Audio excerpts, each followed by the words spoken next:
Hello friends, मैं हूं doctor नवीन अग्रवाल। मैं एक इंटरवेंशनल कार्डियोलॉजिस्ट और गुजरात के वलसाड़ और वापी जिले में प्रैक्टिस करता हूं। आज आपके लिए एक इंपॉर्टेंट और यूजफुल टॉपिक आज हम बात करेंगे प्रिंस मेटल एंजाइना क्या होता है। ये बेसिकली एक ऐसा कॉन्सेप्ट है कि जिसमें हृदय की नली में कोई ब्लॉकेज नहीं होता। एंजियोग्राफी की रिपोर्ट कंप्लीटली नॉर्मल आती है, लेकिन उसके बाद भी व्यक्ति को दर्द होता रहता है, उसके बाद भी व्यक्ति को सीवियर पेन होता रहता है, चलने फिरने में सांस फूलती है, हार्ट के सारे सिम्टम्स होते हैं, हार्ट अटैक भी आ सकता है, लेकिन नलियाँ कंप्लीटली नॉर्मल होती है, एंजियो में आपको कुछ भी नहीं मिलता है। तो बेसिकली इसको समझना ज़रूरी है, इस कॉन्सेप्ट को समझना ज़रूरी है, क्योंकि काफ़ी लोग को ऐसा लगता है कि नॉर्मल एंजियो मतलब अब हार्ट अटैक नहीं आ सकता।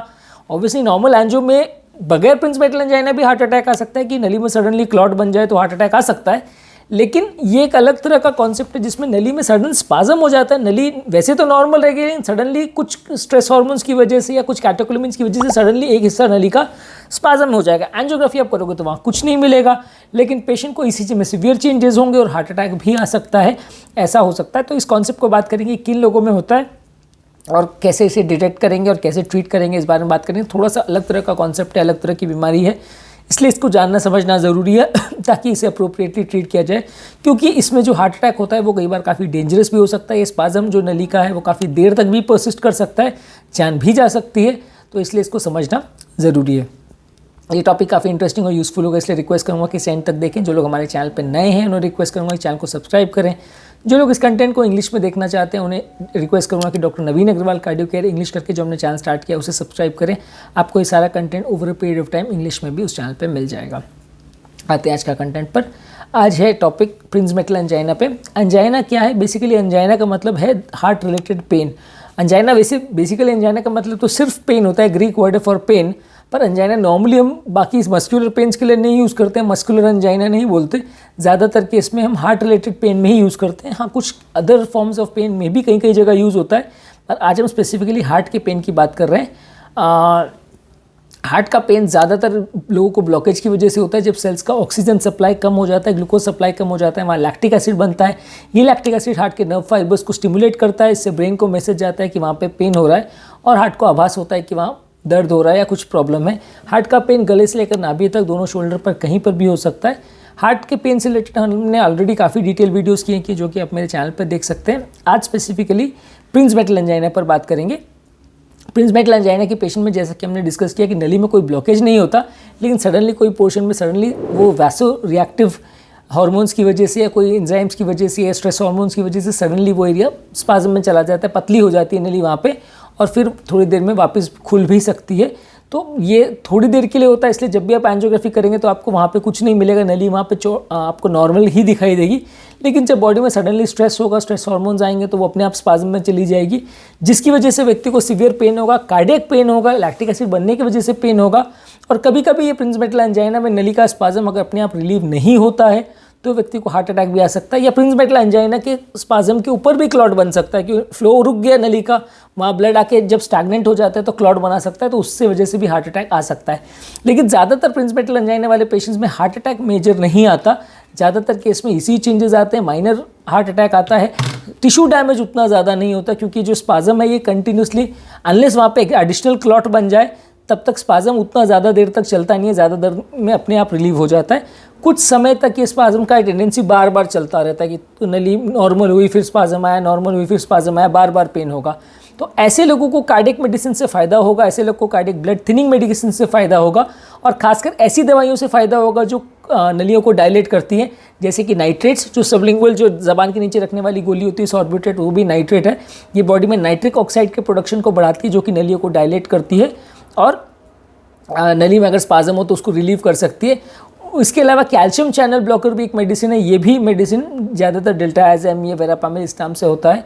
ये मेडिसिन भी हार्ट के एंजाइना को रिलीव कर सकती है, नलियों के ब्लॉकेज को या स्पाज्म को या टेंडेंसी को कम कर सकती है। तो अगर किसी को प्रिंस मेटल एंजाइना की प्रॉब्लम है तो उसको कोलेस्ट्रॉल कम करने वाली दवा, उसको खून पतला करने की दवा, और उसको ये नाइट्रेट्स और डेल्टायाज़ेम, ये दो मेडिसिन दिया जाता है। बीटा ब्लॉकर्स यूजली ऐसे केस में जो बाकी हार्ट फेलियर के पेशेंट में या बाकी हार्ट अटैक के पेशेंट में दिया जाता है, वो ऐसे लोगों में यूजली अवॉइड किया जाता है। एस्प्रिन को भी अवॉइड किया जाता है, क्योंकि एस्प्रिन भी कभी कभी वैसोकंस्ट्रिक्शन या नली का स्पाज्म ट्रिगर कर सकता है, क्योंकि वो प्रोस्टाग्लैंडिन इनहिबिटर होता है, और प्रोस्टाग्लैंडिन नॉर्मली नलियों को डायलेट करते हैं। और नॉर्मल लोगों में ऐसा नहीं होता, पर हाई सेंसिटिव लोगों में ही ऐसा होता है, क्योंकि ये प्रिंस मेटल एंजाइना वाले पेशेंट्स में नलियाँ ज़्यादा सेंसिटिव होती है नॉर्मल लोगों की अपेक्षा, तो वैसे लोगों में ज़्यादा होता है। इसके अलावा बीटा ब्लॉकर्स भी, क्योंकि वो जो रिसेप्टर है उसका काम नलियों को थोड़ा डायलेट करना है, तो वो अगर बीटा रिसेप्टर को ब्लॉक करता है तो नली कभी कभी स्पाज्म में जा सकती है। तो प्रिंस मेटल एंजाइना वाले पेशेंट में एस्पिरिन और बीटा ब्लॉकर अवॉइड किया जाता है। ब्लड थिनिंग के लिए क्लोपिडोग्रेल को ज़्यादा प्रीफर किया जाता है। कोलेस्ट्रॉल कम करने वाली मेडिसिन को आप दे या नहीं दे, बहुत ज़्यादा इसका रोल नहीं, क्योंकि प्रॉब्लम कोलेस्ट्रॉल रिलेटेड नहीं है। हाँ, साथ में अगर किसी को कोलेस्ट्रॉल का ब्लॉकेज भी है थोड़ा सा, तो वैसे केस में ये ज़्यादा हो सकता है ज़्यादातर। लेकिन हाँ, ये प्रिंस मेटल एंजाइना वाले पेशेंट्स में नलियाँ कई बार पूरी तरह नॉर्मल ना भी हो, वैसा भी हो सकता है, क्योंकि ये ज़्यादातर जिन लोगों की नलियों में एंडोथेलियम डैमेज होता है या नाइट्रिक ऑक्साइड का नेचुरल प्रोडक्शन कम होता है, वैसे लोगों में ज़्यादा देखने को मिलता है। तो वैसे लोगों में नलियों में वैसे बीमारी होती है, बहुत क्रिटिकल नहीं होती है, उसके ऊपर स्पाज्म हो और वहाँ पे हार्ट अटैक माइनर आता रहे, ऐसा भी हो सकता है। ये प्रिंस मेटल एंजाइना के लिए आपको मेडिसिन से ही ज़्यादातर ट्रीट करना पड़ता है। वहाँ स्टेंटिंग का या बाईपास का कोई रोल नहीं है, अनलेस पेशेंट को कोई और ब्लॉकेज के लिए स्टेंटिंग या बाईपास की ज़रूरत हो। और वैसे स्टेंटिंग और बाईपास से ज़्यादा फ़ायदा भी नहीं होगा, क्योंकि नली में एक जगह पे स्पाज्म आ रहा है, वो नली बार बार खुल रही है, बंद हो रही है, तो वहाँ पे तो आप स्टेंट लगा नहीं सकते। दूसरी जगह पे अगर कोई क्रिटिकल ब्लॉकेज है, वहाँ पे आपने स्टेंट कर भी दिया या बाईपास कर भी दिया, तो भी जो एरिया में स्पाज्म हो रहा है वहाँ पे बार बार ब्लड सप्लाई कम ज़्यादा होता रहेगा। बाईपास ओवरऑल बेटर थोड़ा फंक्शन कर सकता है, क्योंकि बाईपास में बाकी कोलैटरल्स की तो उल्टा ब्लड सप्लाई आना चालू हो जाएगा। लेकिन दोनों ही स्ट्रैटेजीज प्रिंस मेटल एंजाइना के लिए नॉर्मली रिकमेंड नहीं होती। एंजियोप्लास्टी और बाईपास दोनों ही केस में ये वर्क नहीं करता है। आपको वैसे केसेस में मेडिसिन से ही मैनेज करना पड़ता है। कभी कभार अगर इसमें पेशेंट को साथ में क्लॉट बन जाए और नली में हार्ट अटैक आ जाए, तो नली को खोलने के लिए आपको एंजियोप्लास्टी या इंजेक्शंस वगैरह देने पड़ते हैं और उसका रूटीन हार्ट अटैक जैसी मैनेजमेंट करना पड़ता है। पर अदरवाइज ऐसे लोगों में आपको खून पतला करने की दवा और नली को डायलेट करने वाली दवा, इन दवाइयों से काम करना पड़ता है, यानी कि क्लोपिडोग्रेल देना पड़ता है, नाइट्रेट्स देना पड़ता है, डिल्टाइज़म देना पड़ता है, बीटा ब्लॉकर और एस्पिरिन को अवॉइड करते हैं। ये प्रिंस मेटल एंजाइना इन स्पाज्म की टेंडेंसी विंटर के महीनों में ज़्यादा देखने को मिलती है, क्योंकि विंटर में वैसोकंस्ट्रिक्शन ज़्यादा होता है। ज़्यादातर कुछ लोग को थोड़े टाइम पीरियड के लिए होती है, उसके बाद अपने आप इसकी टेंडेंसी चली जाती है, ऐसा भी देखा गया है। मतलब 4-6 महीने तक बार बार पेशेंट को स्पाज्म होगा और उसके बाद वो ठीक अपने आप हो जाएगा, तब तक आप मेडिसिन लेते रहें। तो वैसे केस में आप थोड़े टाइम के बाद मेडिसिन बंद भी कर सकते हैं। पर कई केस में आपको ये डिल्टाइज़म और नाइट्रेट्स और खून पतला करने की दवाई लंबे समय तक भी लेनी पड़ती है, क्योंकि पेशेंट को बार बार इसकी टेंडेंसी होती है। इस प्रिंस मेटल एंजाइना को प्रूव करना, डायग्नोस करना बहुत ज़्यादा मुश्किल है, क्योंकि आपको बाकी सब चीज़ अगर फिट नहीं हो रही है, लेकिन पेशेंट को बार बार पेन हो रहा है, एंजियोग्राफी भी नॉर्मल है, सब टेस्ट अगर नॉर्मल आ रहे हैं, फिर भी पेशेंट को बार बार पेन हो रहा है, साथ में ईसीजी चेंजेस भी आ रहे हैं, तो आप इसे डायग्नोस कर सकते हो। लेकिन अदरवाइज नली में स्पाज्म हो रही है, उसको कोई टेस्ट के द्वारा आप डायग्नोस नहीं कर सकते। एक एसिटाइलकोलिन स्टिमुलेशन टेस्ट आता है, जिसमें कई बार एंजियोग्राफी के दौरान एक केमिकल वहाँ पे डाल के नली में स्पाज्म हो रहा है कि नहीं, उसको टेस्ट किया जाता है। पर आई डोंट थिंक ये केमिकल इजीली अवेलेबल भी है, और एक्सेप्ट फॉर रिसर्च लेबोरेटरीज को इस चीज़ को आज के डेट में कर रहा है प्रिंस मेटल एंजाइना को डायग्नोस करने के लिए, क्योंकि हमने तो आज तक कभी नहीं किया, इसको अवेलेबल भी नहीं है केमिकल इतना ईजिली।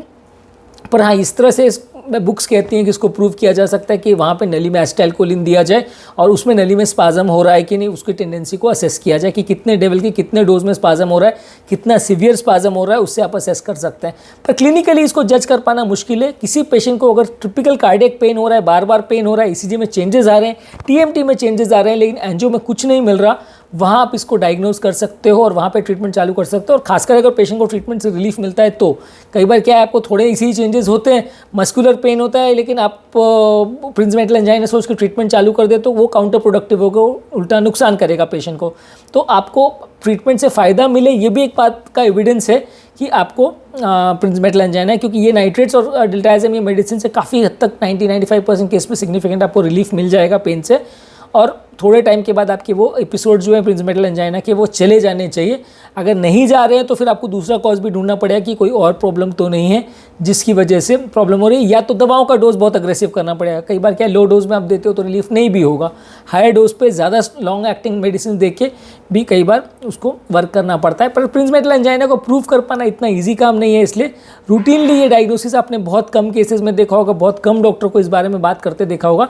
पर ये कंपेरेटिवली थोड़ी कॉमन बीमारी है, इसको समझना जानना ज़रूरी है, क्योंकि ऐसे केस में कार्डियक पेन हो रहा है, कार्डियक पेन से मेडिसिन से फ़ायदा मिल रहा है पेशेंट को, सब कुछ कार्डियक का प्रॉब्लम्स है पेशेंट को, लेकिन एंजियो में कुछ नहीं आ रहा है।